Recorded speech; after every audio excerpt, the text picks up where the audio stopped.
Vandaag zitten we op Ruiver in de basisschool De Triolier en we zijn bezig met een studiedag als voorbereiding op concours. En daar werken we hier in groepen om met de verschillende groepen de partieën weer tot achter de komma in te studeren. En vanmiddag gaan we verder met gezamenlijke repetities, dat alles onder elkaar gezet werd wat we vanmorgen onder leiding van aparte instructeurs ingestudeerd hebben om dat weer onder elkaar te zetten en om daar een geheel van te maken. 1, 2, aan!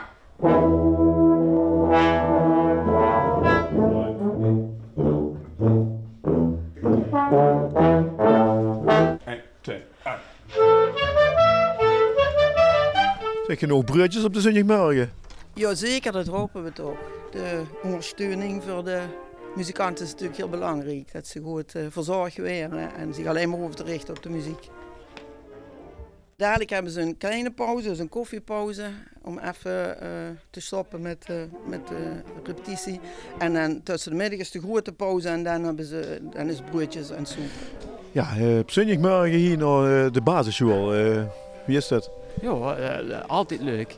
Altijd zo'n repetities van wat duiken moet, zeker voor het concours. Het is altijd wel gezellig. En samen muziek maken is sowieso leuk om te doen.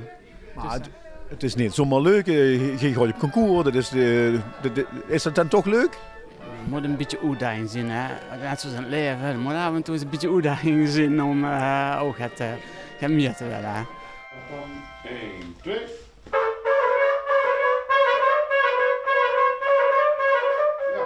Dus zo'n dag wie vandaag is echt zinvol. Ja, zeker. Zeker weten.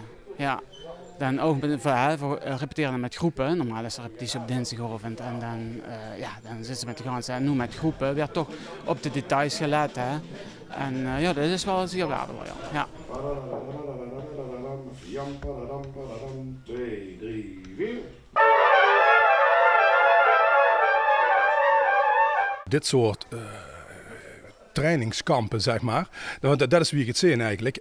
Zorgt er juist voor dat ze op een andere manier met elkaar bezig zijn. Want anders, als op dinsdagochtend repetitie is, iedereen komt net naar het werk, in je op bed liggen als hij nog is, en dan eten, snel naar de repetitie toe. En omdat mensen schoentjes meer moeten werken, zijn ze ook weer gelijk weg. 1, 2, aan!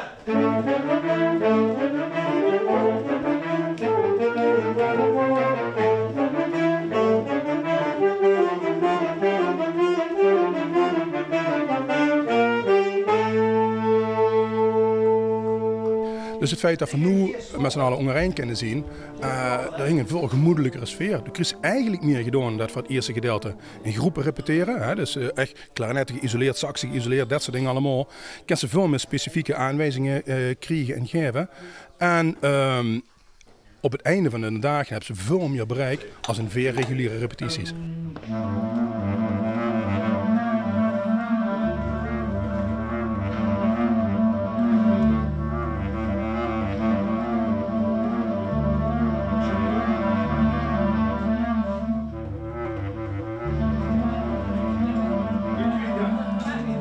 Dus het noorden van deze muziek is dat ze een soort transkunst.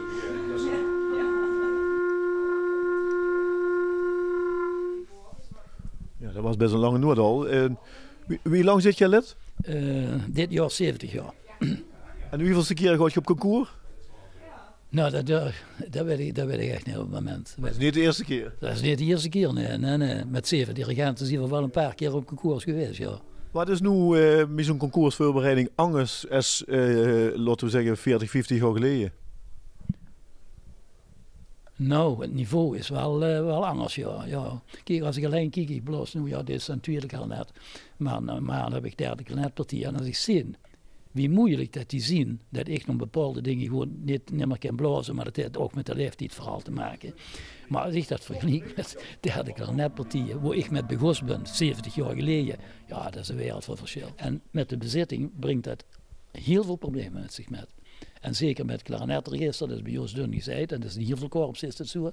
Want tegenwoordig zien ze allemaal sax willen blazen en trompet, maar klarinet is nog niet zo'n favorite instrument.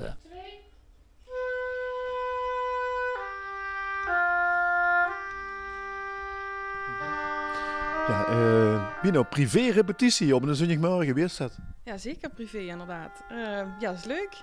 We kennen elkaar in ieder geval ook goed, dus we hebben vaker met elkaar gespeeld. Maar dat maakt wel dat ze veel meters gaan maken met elkaar. Dus dat is wel heel leuk, ja. En krijg je nu op zo'n dag meer vertrouwen in dat ze de partij kennen? Of ga je daar naar huis en denken van ik moet nog heel veel oefenen?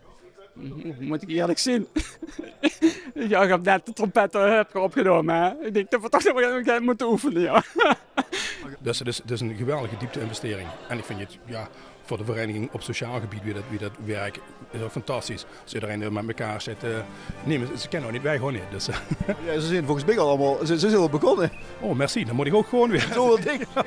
Ja, sterk hè? Dat is fraai. Ja, je gaat snel weer aan de gang en alvast heel veel succes. Ja, dankjewel. Hoi dan.